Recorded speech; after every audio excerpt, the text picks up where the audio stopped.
Hi, I'm Professor Allworth. We're going to be talking to some students today who are the recipients of Allworth Fund scholarships in the STEM fields. These students are incredible. Thank you for joining us today. Of course. Let's talk about where you're from, what high school you went to, how the Allworth Scholarship came to your attention, and what happened. Yeah. Wow. Let's see. So I grew up in Duluth. My family lived near the airport up on Haynes Road, and went to Hermantown High School. I was actually homeschooled by my mom up through 8th grade, and then went to Hermantown High School through open enrollment. Did you know you were going to apply for computer science? Did you know that's what you were going to pursue when you applied?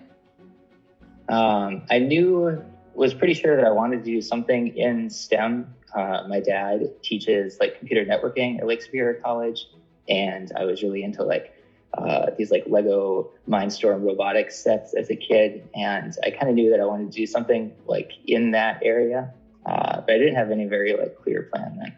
Okay. Obviously, you got the scholarship, and where did you end up going to college then? I ended up going to MIT. To study computer science, correct? Originally, that was the plan. I started out as a proper computer science major, and then my junior year of college, I switched into the math department, actually. And I ended up still taking mostly computer science classes, but I ended up getting a math degree, which I felt really good about inside it. And somehow it was very symbolic to me. Interesting. All right, we're gonna go check in with Luke here for just a second. Luke, are you with me? I'm with you. So basically, same format. Yeah. I'm from Cloquet. I grew up in Cloquet. I was not homeschooled. It was Cloquet public schools throughout it all. I found out about the Allworth because I think in Mr. Meerwald, who was a chemistry professor at the time, he had a poster that I think it had all these kids raising their hand, and it was this weird black silhouette thing, and it said Allworth Scholarship. And I was like, wow, whoa, I should apply for this. And then, luckily there's a lot of high school teachers who push kids to apply for scholarships to put themselves out there. And I think that's how I found out about it. When I ended up going to Harvard. It was a long belabored process. I applied to 20 schools, and then bartered up the financial aid because I was a student of fortune. And Harvard wrote me the check. So I had to come on out. I had no idea what I really wanted to study. I thought I'd come in doing chemistry. I still think chemistry is awesome. But I actually pinged around then to econ and then to computer science as a major, but then ended up doing sociology with computer science as a minor. What happened what sucked me into this whole world was that I just started building stuff, and then that stuff started getting users. And then before you know it, I had to be programming, I had to be writing the full stack is what they call it, the front end, the back end, basically building the stuff. And what sucked me in, what corrupted me, was this thing called Summer Playbook, which at the time was a couch surfing for college students program, used in 126 countries by tens of thousands of students. And then it just grabbed me by the shirt collar, and there I was doing computer science. So I definitely have a different approach to it than maybe someone who might know they want to do computer science from the get-go. I've definitely a way more applied approach to it, but can kind of speak to what I found neat in that approach, along with what I've seen in the other approaches too. Wow. Well, one of the things I'm noticing in talking to Allworth Scholarship recipients is that the Allworth Scholarship provides some flexibility for people who end up seeing a new path open before them. Yeah, it's a really important part of the scholarship, I think, because I think that sometimes STEM gets stuck in like I think there's sometimes rigid boundaries around it, but I think it's actually way more fluid. And what makes and so I think that it's cool that there's that respect to the scholars from the scholarship, giving them the faith to do that. That's a good way to put it, respect. Indeed, and I think it's paid off in the recipients. All right, well, we're going to talk a little bit about how you and Joel met, which is a very strange story that you ended up at a conference. So you guys tell that story the best way you can, and I'm just going to listen. Joel, you want to take it? I remember going to MIT and kind of vaguely in the back of my mind being aware, I don't know where from really, that there was some guy named Luke from Cloquet who went to Harvard, but I never came across him. 4 years go by, I graduate. I'm still living in the Cambridge area 2 years later. I have an apartment near Harvard. And one day I'm walking down the street and I see this guy running at me, jogging down the sidewalk wearing a sweater that says University of Minnesota Duluth. Oh, that's funny. So you guys literally met on the street. Yeah, I was walking by and saw Joel looking cool in his 6'2" plus life over there, and wears his leather jacket. And I was gonna go do an ab workout, which I really don't want to do. And I just hear, "Hey, are you from Duluth?" And it basically not even were we in the same town or the same area. We're literally neighbors. So Joel lives like a couple blocks down the street from me. And then we just hit it off. And then I was like, wow, it's funny that people from the Northland go do everything and anything and everything. And it's kind of cool when you cross paths. Okay, well, I'm going to ask this question, and I'm not sure who's best to address it at this point. But my question is this. If there are many different sides to the computer science coin, where do you guys, are you on different sides? Are you on the same side? Where are you? You're saying, Luke, that you took a very applied route, and I felt like I kind of took the opposite route, kind of from the beginning, where I wanted to do it very formally from a math perspective, which has been really satisfying. For me, it's the part of it that I love the most to think about, theoretically, what's going on, what is computing, what is computation, but not as near to users as you seem to be. Yeah, I came at it from a totally different angle of just wanting to build certain things and then not knowing how to do it, and then basically just going in the pain cave and learning how to do it. And so for me, it's very much not about the formalness, although there is, the cool thing is that when you come at it from an applied approach and you spend more time in it, you gain a deep respect actually for the theoretical background of it and the formal approach of it. Okay, so I'll take this one to you, Joel. What was the moment like when you realized computer science was where you needed to live? When did that happen? Probably when there was one class that I took at MIT my sophomore spring that was really formative. And I think of my life kind of before and after that, where before that I was programming is interesting, but I guess it's just it would be another kind of job, where you get it and then you work as an engineer, and I could get any other kind of job, and then this class that I took with this professor, Jerry Sussman, really just blew my mind. The way that he talked about programming and computing as an art or a language, as this much more abstract piece of structure that you can explore and express yourself in, just changed me forever. And after that, I was wow, this isn't something I want to do for a job. This is a playground I want to play in for the rest of my life. Oh, that's great. Luke, I'm going to bring the same question to you, although you appear to be more of a long slide than kind of an epiphanous moment. I think the experience where I really came around, I was wow, I need to learn more of this and get more into this was, so my freshman year, I created this thing called Summer Playbook, which is couch surfing for college students.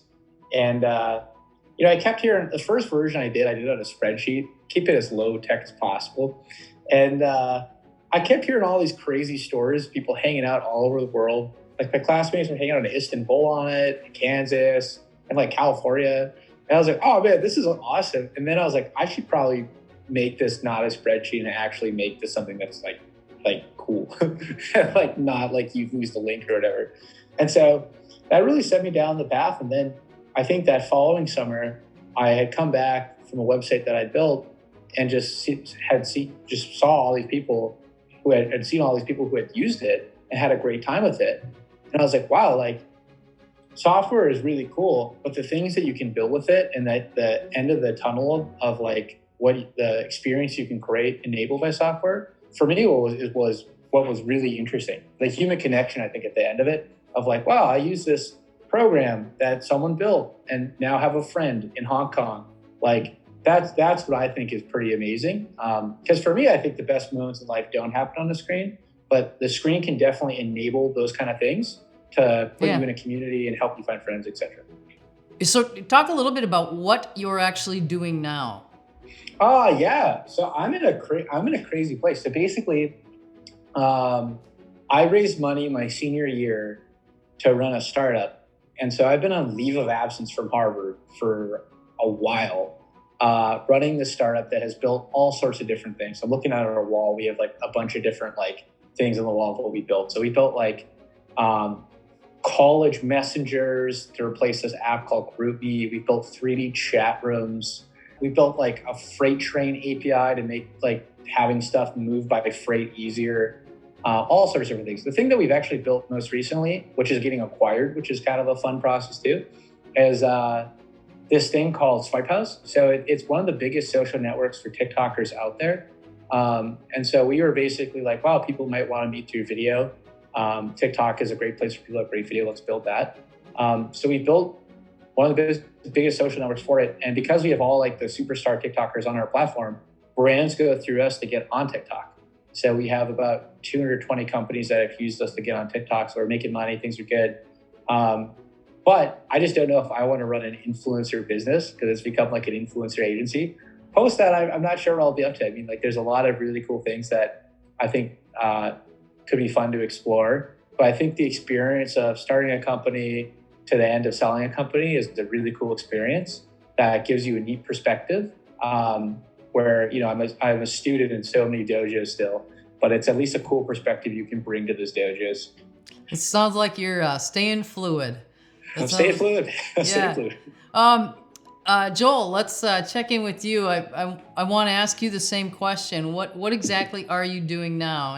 And be sure to phrase that as for layman's purposes, as it were. Yeah, sure. So my senior year of college or thereabouts, I think I went to a talk that was by this company that was visiting.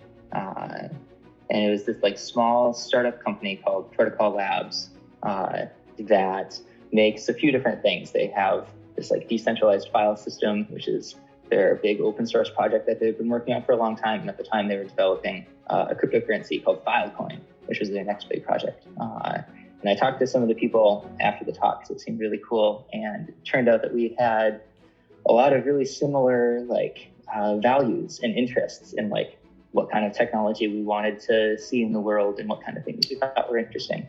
So I kept talking to them. And then as I got closer to graduation, it kind of came out that they were interested in starting an internal company research lab. Just to fund new, almost like an academic lab, just to fund new research projects within the company, not related to working on the things that they were already working on. And so I joined them as an independent researcher right out of college to start developing my own project, whatever I wanted to work on. And so I pitched them a project, which is that I wanted to work on this decentralized knowledge graph. And they said, yeah, sounds great. And so I've been working on that ever since. If you were to build a company together, what would you do? Joel and I are probably in a similar place now where we're both kind of thinking about like what technology should and needs to exist and like might be like good for the world to exist versus maybe something that might be a quick buck. So I think I don't know, it probably would look weird. It'd probably look pretty weird. I hope so. Yeah, I hope so. I think it'd look pretty weird. So what's What's next? Let's start with you, Joel. What's next? What do you want to do next? I like the position that I have right now a lot. I have a lot of like flexibility and autonomy to like set this research agenda that I want to pursue. In the longer term, I'm not sure. I sometimes think about going back to like grad school or trying to get on a track to become a professor somewhere, but that's like in the distant future. Haven't really made it any more concrete than that yet. All right, good answer nonetheless. Luke, how about you? What's next for you? Yeah, I have no idea. I think like my 3 goals upcoming, it's pretty simple. It's finish the sale of the company. 2 is finish a degree. It'll be nice to have that puppy just in. 3rd, I think it's just to have some fun. I mean, I've been working my tail off for a couple of years, and I think it's important to have some fun. And if you were going to give some advice to a high school student, imagine a student in high school, much like yourself, what kind of advice would you give that person about, exploring that world? If I were to talk to students and say, hey, find a project, find something you're into, it could just be your own personal website, whatever. And oftentimes the stuff that, is cutting edge, or at least like industry standard, is pretty approachable. And so you can start out as a beginner and get a really useful knowledge of what's going on pretty quickly, actually. That's an interesting concept. Joel, I'll ask you the same question. What would be your advice to, the high school guy like you or gal? Finding something that's like really interesting to you personally is really important. Like, don't let anyone tell you what's interesting. Find in yourself and listen to your intuition about like what's cool, and like hang on to that and like pursue that. Is it safe to say the sky's the limit for kids these days? Yeah, as long as it's like the sky that like you actually like really want. If you want it, absolutely.